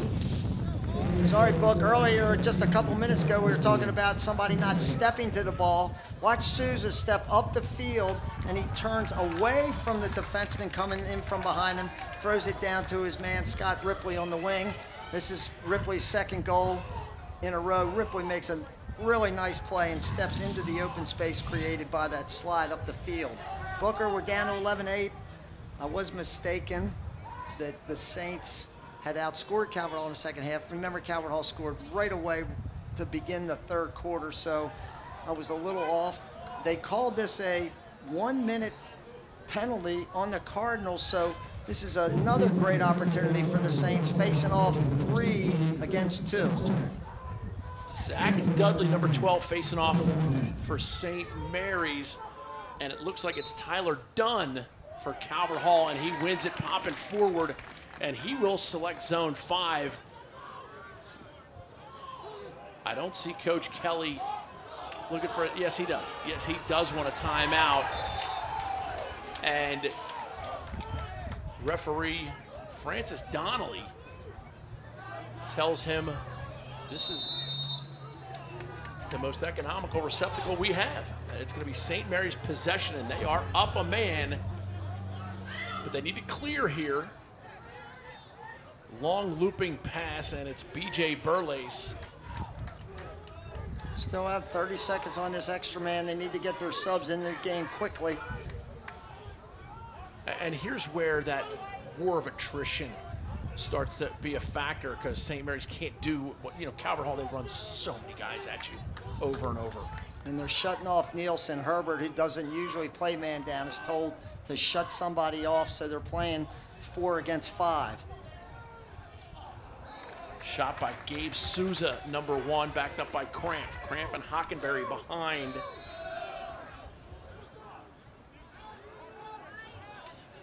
Hockenberry gets it across the top. Souza quickly. And now it's back with Lilly. Nick Lilly, inside move, shot, goal, and he was pushed in. It'll be interesting to see how they call this, and it's a good goal. And I half agree with that. Garrett Nielsen makes it 11-9 with 3:31 to go, driving at the cage.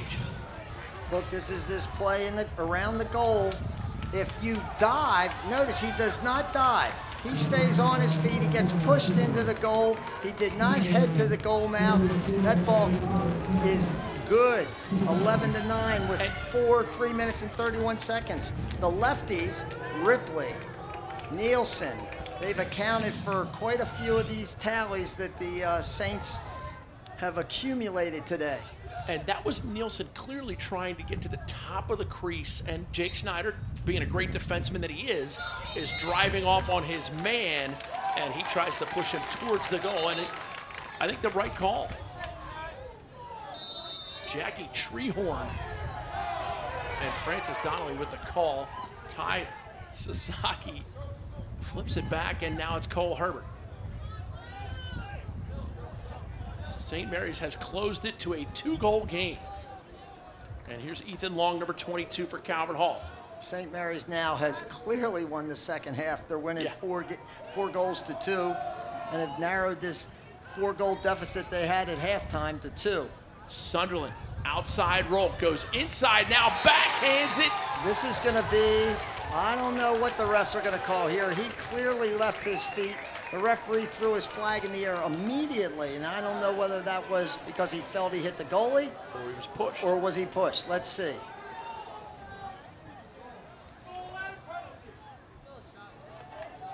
They're putting 3 in the penalty box. What a great opportunity for the Saints. He left his feet, and they're saying that he did dive towards the goal mouth, which is a 1-minute penalty. I believe it's against number 3. full-time serve.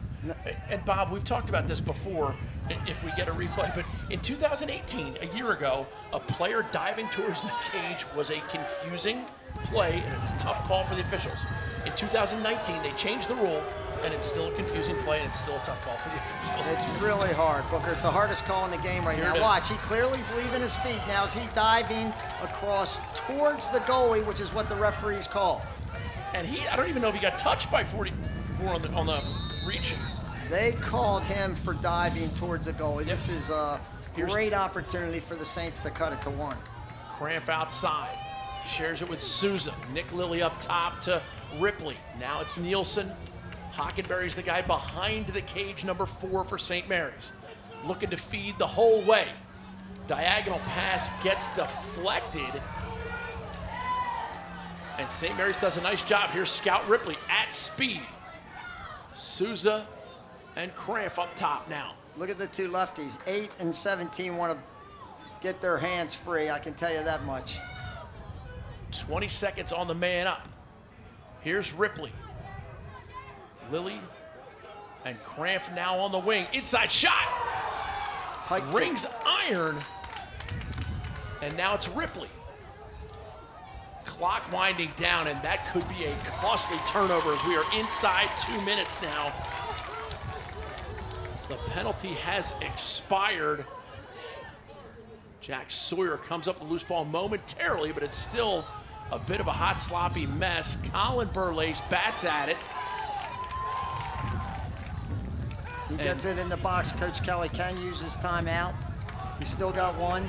Sawyer running free, feeling it.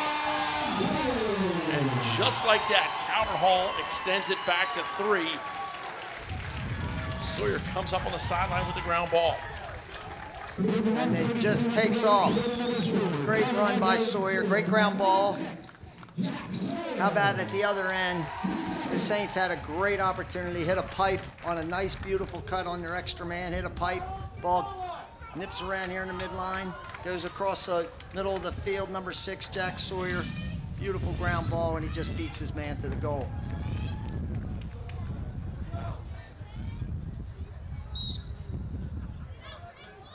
Dudley wins the clamp. Wicks wrestles with it. Catone comes away with it. Chris Catone, diagonal pass, shot, goal! Slim with the tilted rim. What did you say in the second quarter, how quickly Calvert Hall can score? Well, what's that, 8 seconds apart, those 2 goals? And while the Saints were inching back into it, the Cardinals can deflate you very quickly because they have the ability to score so quickly. And of all the things that we suspect is going to give Calvert Hall that momentum, they have the goal disallowed, a penalty on Truett Sunderland for diving, and it's the man down unit that kills the penalty. They get a post, then they create the turnover, and just like that, Bob, how do you build that kind of tenacity and resilience in a team? Well, you never stop.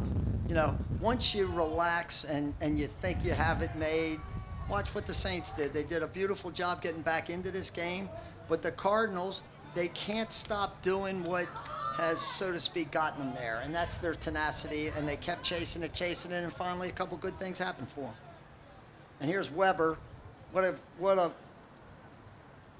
battle this is, a duo. Wicks and Weber, they're 2 of the fastest guys I've seen in this league.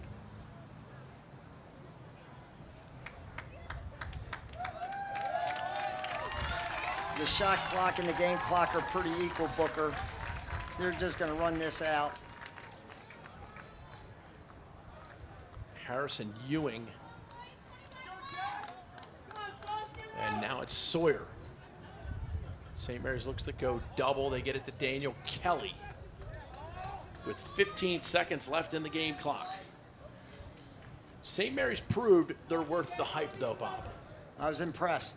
I mean that. They handled the ball defensively. They're really playing with a a very inexperienced goaltender. They got great play by B.J. Burleys, some timely goals by Shipley. And Ripley. Sawyer picked up a couple big ground balls, scored a couple big goals in this game, Booker. He might get my vote for player of the game. It'll be interesting to see. We will tabulate all those ballots. Unbelievable action once again on the FCA Lacrosse MIAA Game of the Week. We will be back with the player of the game when we return.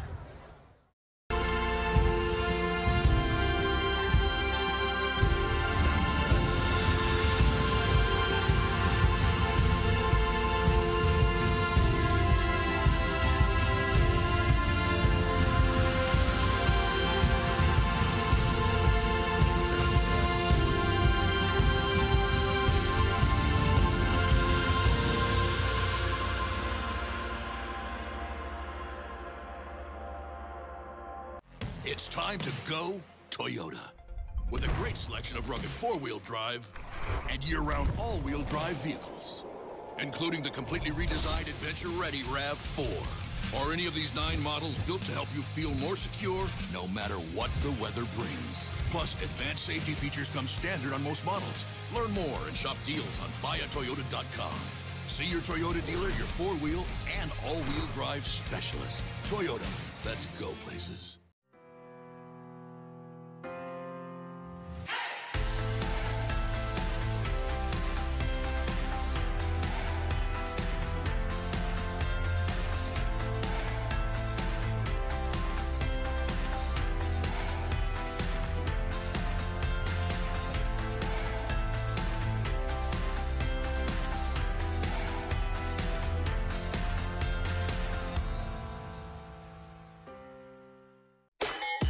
Top coaches in the nation are getting ready to select the best high school underclass lacrosse teams in the country. Can you make the cut?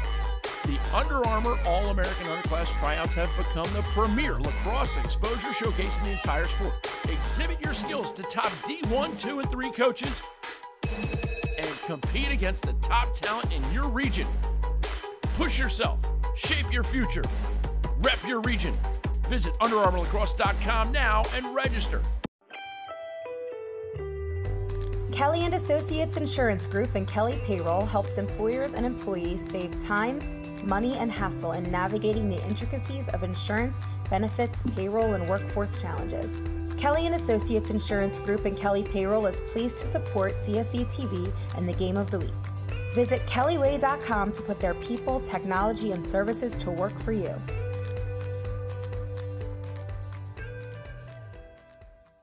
We have come a long way.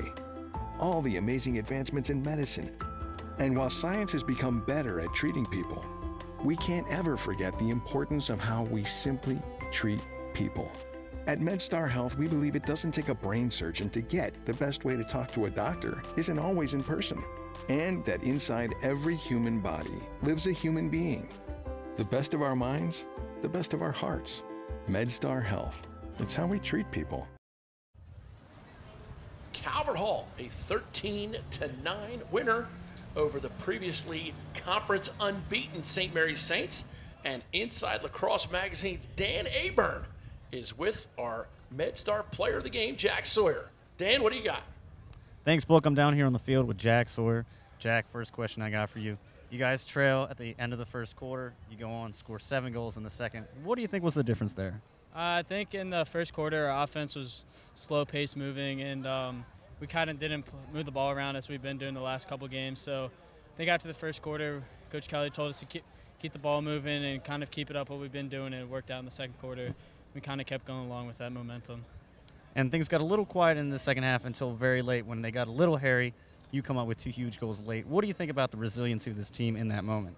Yeah, I think we just got to keep our heads up during that time, and I mean, we kind of ended like we started, so we kind of the captains and senior class had to pick everyone up and kind of keep going. So I think once the message got out, we kind of started rolling towards the end, and our defense held down. I mean, they let a couple in, but they did really well towards the end. Another critical MIAA win for you guys. How does it feel? It's awesome, but we're on to the next one and keep Dan, on I got a improving question and for him. getting better. Hold on, I got a question from Book coming from the booth. Yeah, Dan, ask him, what's up with the eye black guy? All right, he's got a question about the eye black. Why just the one side? Jacob Kelly, last year kind of got me doing the one eye black, and so ever since I've been doing it. So shout out to Jacob. Nice. All right, well, congratulations, Jack, and we'll see you guys next time. You got it. The MedStar Sports Medicine Player of the Game, one-eye black Jack Sawyer. Bob, Calvert Hall has that resiliency. We talked about how you build it in a team. In practice, are you able to develop resiliency? Well, they play so many kids. I'll bet you their practices are really competitive. And that competitive nature shows up here on the field on Tuesdays and Fridays. But, you know, in practice, they got a lot of kids. They're keeping 45 kids or so on their roster. So I imagine the competitive nature happens at practice, and they keep it rolling during game time. Some great words of wisdom from the great Bob Shriver, former coach at BL. We're going to step away momentarily. We'll be back to wrap it up right after this.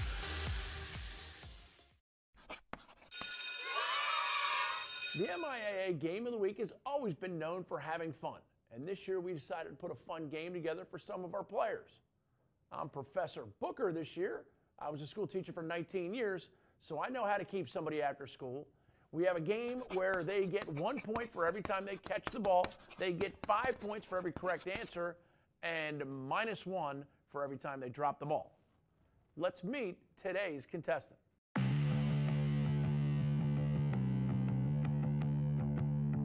Hi, my name is Jake Snyder. I'm a senior at Calvert Hall and I play defense. My favorite subject is math. Next year I'll be headed to The Ohio State University. Let's see what I can learn after school with the book.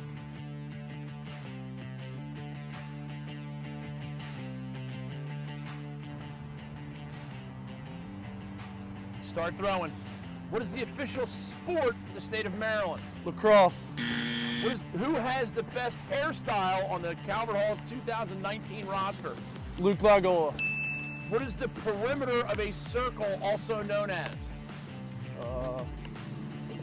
I have no idea. Which planet is furthest from the sun? Pluto.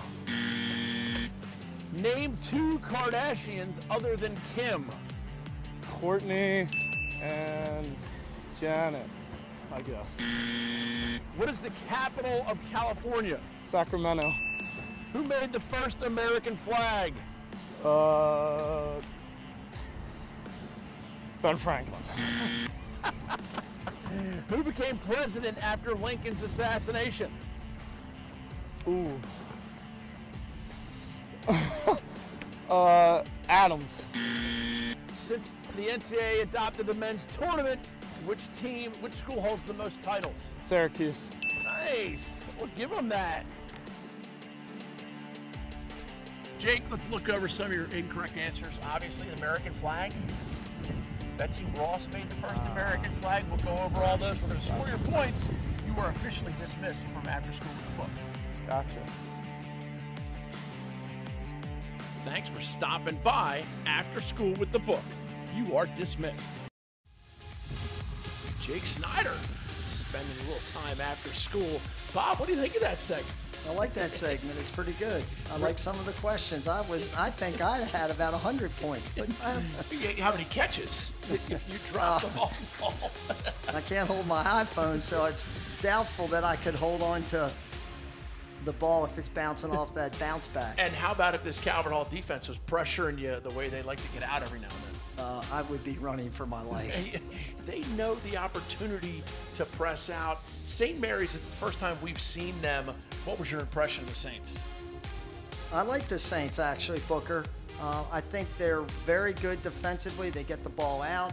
You know, they're playing with a really inexperienced goalie, and he didn't have a great day, and it's understandable. He's been playing goalie for 13 months. I give that kid a boatload of credit. He handles the ball nicely. He throws the ball to the open guy. They're patient on offense. They got a couple guys that can break it down. B.J. Burlace is a great player. They hung right in here today. We got some highlights rolling. Nice little inside finish that time by Ethan Long. And here's Calvert Hall. Nice save by the goaltender you just talked about, Wes Schmidt. Now we go to the inside That was finish by Cramp Cramp. coming around, quicking. Just a quick update, Booker. There's 6 minutes left in the boys Latin McDonough game, and the Lakers are holding on 10-7. Interesting developments all over the MIAA Game of the Week, brought to you by FCA Lacrosse. Thanks so much. You get one shot at today.